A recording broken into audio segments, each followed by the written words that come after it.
Sir ಎದುರಾಳಿ ಅಂದರೆ ಇನ್ನೂ ನಾಮಿನೇಷನ್ಸು ಫೈನಲ್ ಆಗಿಲ್ಲ. ವಿಡ್ರಾವಲ್ಸ್ ಆದಮೇಲೆ ಅದು ಗೊತ್ತಾಗ್ತದೆ. ಅಂತಿಮ ಪಟ್ಟಿನಲ್ಲಿ ಯಾರು ಇರ್ತಾರೋ ಅವರೇ ನಮ್ಮ ಎದುರಾಳಿ.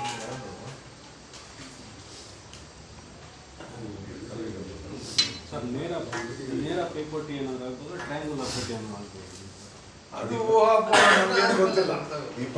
ಆದ್ಮೇಲೆ ಗೊತ್ತಾಗ್ತದೆ. ನಮ್ಗೇನು ಅದ್ರ ಬಗ್ಗೆ ಮಾಹಿತಿ ಇಲ್ಲ. ಈಗ 20ನೇ ತಾರೀಕು ವಾಪಸ್ ತೆಗಿಕ್ಕೆ ಟೈಮ್ ಇದೆಯಲ್ಲ ಸರ್? ಅದ್ರ ಒಳಗಡೆ ಅಕಸ್ಮಾತ್ ಯಾರು ನಿಮ್ಮ ಜೊತೆಲಿ ಇದ್ದವ್ರು ಏನಾದ್ರು ತೆಗಿಯೋ ಅವಕಾಶ ಇದೆಯಾ ಸರ್? ಸರ್ ಇದೆಲ್ಲ ಊಹಾಪೋಹ. ಯಾರು ತೆಗಿತಾರೆ ಯಾರು ಬಿಡ್ತಾರೆ ನಮ್ಗಿನ್ನೂ ಅದ್ರ ಬಗ್ಗೆ ಮಾಹಿತಿ ಇಲ್ಲ. ನಾವಂತೂ ಚುನಾವಣೆ ನಿಲ್ತಕ್ಕಂಥದ್ದು ಪಕ್ಕ ಅನ್ನೋದು ತಮ್ಮ ಮುಂದೆ ಆಗೋದಕ್ಕೆ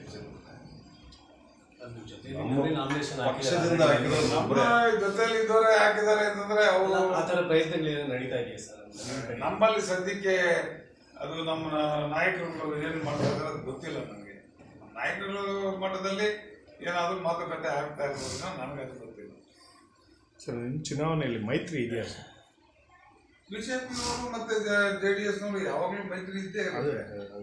ಚಾನ್ಸ್ ಇಲ್ಲ, ಯಾಕಂದರೆ ಬಿ ಜೆ ಪಿಯವರು ಯಾವುದೇ ಕಾರ್ಯಕ್ರಮದಲ್ಲಿ ನಾಮಪತ್ರ ಬಂದಿಲ್ಲ. ಈಗ ಇದಕ್ಕೆ ಯಾವ ಥರ ಹೊಂದಾಣಿಕೆ ಇದೆಯಾ? ಈಗ ಒಂದೇನು ಅಂತಂದರೆ ಜಿಲ್ಲಾ ಮಟ್ಟದಲ್ಲಿ ನಮಗೆ ಒಡಂಬಡಿಕೆ ಆಗಿದೆ. ಈಗ ಮಾಲೂರಿನಲ್ಲಿ ಹಾಕಿರುವಂಥ ಇಟ್ಕೊಂಡು ಕೃಷ್ಣಾರೆಡ್ಡಿ ಆಗಲಿ ಇನ್ನೊಬ್ಬರಾಗಲಿ ಅವರೆಲ್ಲ ಕೂಡ BJPಗೆ ಸೇರಿಕೊಂಡು ನಾವು NDA ಮೈತ್ರಿಕೂಟದ ಇದರಲ್ಲೇ ಜಿಲ್ಲಾ ಮಟ್ಟದಲ್ಲಿ ತೀರ್ಮಾನ ಆಗಿರ್ತಕ್ಕಂಥದ್ದು. ಹಾಗಾಗಿ ಜಿಲ್ಲಾ ಮಟ್ಟದಲ್ಲಿ ಮತ್ತು ರಾಜ್ಯ ಮಟ್ಟದಲ್ಲಿ ತೀರ್ಮಾನ ಆಗಿರ್ತಕ್ಕಂಥದ್ದು. ಅದರಿಂದ ನಮ್ಗೆ ಒಡಂಬಡಿಕೆ ಇದ್ದೇ ಇಲ್ಲ.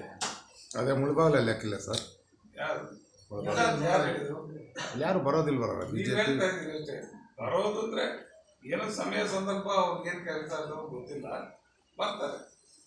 ಮುಂದಿನ ದಿನಗಳಲ್ಲಿ ಜಿಲ್ಲಾ ಪಂಚಾಯತು ತಾಲೂಕು ಪಂಚಾಯತಲ್ಲಿ ಕೂಡ ನಮ್ಮಲ್ಲಿ ಹೊಂದಾಣಿಕೆ ಇದ್ದೇ ಇರುತ್ತೆ. ಸರ್ ಹೋದ್ಸಲಿ ಹಿತಾಸಕ್ತಿಗಳಿಂದ 3 ಹೋಟೆಲ್ ಸೋತಿದ್ದೀನಿ ಅಂತ ಹೇಳಿದ್ರು. ಈಗ ಅದೇ ಶಕ್ತಿಗಳಿಂದ ಏನಾದರೂ ಆ ಥರ ಹಿತಾಸಕ್ತಿಗಳು ಯಾವುದು ಇಲ್ಲ. ಕೆಲವು 2ನೇ ಲೈನ್ ನಾಯಕರು ಸ್ವಲ್ಪ ಮುಂದ್ಕೊಂಡಿದ್ದಾರೆ. ಯಾರು ಕೆಲವು 2ನೇ ನಾಯಕರು ನಿಮ್ಗೆ ಗೊತ್ತಿದ್ರೆ ಅವ್ರ ಹೆಸರು ಹೇಳಿ. ಅವನ್ನೆಲ್ಲ ನೀವು ಯಾರು ನಮ್ಮ 2ನೇ ನಾಯಕರು ಮುಂಚ್ಕೊಳ್ಳಿಲ್ಲ. ಎಲ್ಲರೂ ಕೂಡ ಒಂದಾಗಿದ್ದೀವಿ. ಒಗ್ಗಟ್ಟಿನಿಂದ ಚುನಾವಣೆ ಎದುರಿಸಿದೆ. ಯಾವ್ದು ಹೆಸರುಗಳಿದೆ ಪತ್ರಿಕಾಗೋಷ್ಠಿಯಲ್ಲಿ ಉಪಸ್ಥಿತರಾದಂಥ ನಮ್ಮ ಪಕ್ಷದ ಅಧ್ಯಕ್ಷರು ಮತ್ತು ಕೋಮಲ್ ಚುನಾವಣಾ ನಿರ್ದೇಶಕರಾದಂಥ ನಾರಾಯಣವರೇ, ಹಿರಿಯರಾದಂಥ ಶಂಕರಣ್ಣವರೇ, ಅಶ್ವತ್ಥವರೇ, ಮತ್ತು KP ಮಾಜಿ ತಾಲೂಕು ಪಂಚಾಯತ್ ಸದಸ್ಯರಾದ ರಾಜೀವ್ರವರೇ, TFS ಮಾಜಿ ಅಧ್ಯಕ್ಷ ಲಕ್ಷ್ಮಣನವರೇ, ನನ್ನ ಗೆಲುವಿಗೆ ಗೋವಾರಗಳಾಗಿರ್ತಕ್ಕಂಥ ನಮ್ಮ ಬೆಳಗಾವಿ ಸಂಘನಾಥವರೇ, ಹರೀಶ್ ಅವರೇ, ಎಲ್ಲ ಪತ್ರಿಕಾ ಮಿತ್ರರೇ, ಏನಿವತ್ತು ಪತ್ರಿಕಾಗೋಷ್ಠಿ ಕರೆದಿರ್ತಕ್ಕಂಥ ಉದ್ದೇಶ ನಮ್ಮ ಒಂದು 15 ವರ್ಷಗಳ ಒಂದು ವನವಾಸದ ಮುಕ್ತಿಯ ನಂತರ ನಮಗೇನು ತಾಲೂಕಿಗೆ ಶಾಸನ ಗೆಲ್ಲಿಸ್ಕೊಂಡಿದ್ದೀವಿ, ಅವರ ಒಂದು ಹುಟ್ಟುಹಬ್ಬದ ಆಚರಣೆಯನ್ನು ನಾಳೆ ಹಮ್ಮಿಕೊಂಡಿದೆ.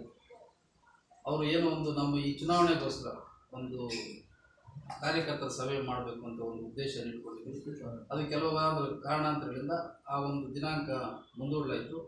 ಇವತ್ತು ನಾಳೆ ಏನು ಅವರು ಹುಟ್ಟುಹಬ್ಬ ನಡೀತದೆ, ಹುಟ್ಟುಹಬ್ಬ ದಿವಸನೇ ಕಾರ್ಯಕರ್ತರು ಮತ್ತು ನಮ್ಮ ಏನು ಡೆಲಿಗೇಟ್ಸ್ ಇದ್ದಾರೆ ಮತ್ತು ನಮ್ಮ ಮುಖಂಡರ ಒಂದು ಸಭೆ ಮಾಡಿ ಆ ಸಭೆಯಲ್ಲಿ ನಮ್ಮ ಶಾಸಕರಿಗೂ ಸಹ ಒಂದು ಅಭಿನಂದನೆಗಳನ್ನು ಹಾಗೂ ಶುಭಾಶಯಗಳನ್ನು ತಿಳಿಸಿ ಮತ್ತು ಎಲ್ಲರೂ ಒಂದು ಏನು ಕಾರ್ಯಕರ್ತರಿಗೆ ಒಂದು ಊಟ ಅದು ವ್ಯವಸ್ಥೆ ಮಾಡಬೇಕು ಅಂದ್ಕೊಂಡಿದ್ದು ಒಂದು ಸಭೆ ಮಾಡಿ ಅದು ಇವತ್ತು ಮುಂದೂಡೋದ್ರಿಂದ ನಮ್ಮಲ್ಲಿ ಏನು ಅಭ್ಯರ್ಥಿಗಳು ಒಂದು ಘೋಷಣೆ ಆಗೋದು ತಡ ಆಗಿದ್ದರಿಂದ ಅಭ್ಯರ್ಥಿ ಘೋಷಣೆ ಮಾಡೇ ಸಭೆ ಮಾಡಬೇಕು ಅನ್ನೋ ಕಾರಣಕ್ಕೋಸ್ಕರ ಅದು ಮುಂದೂಡಿದ್ವಿ.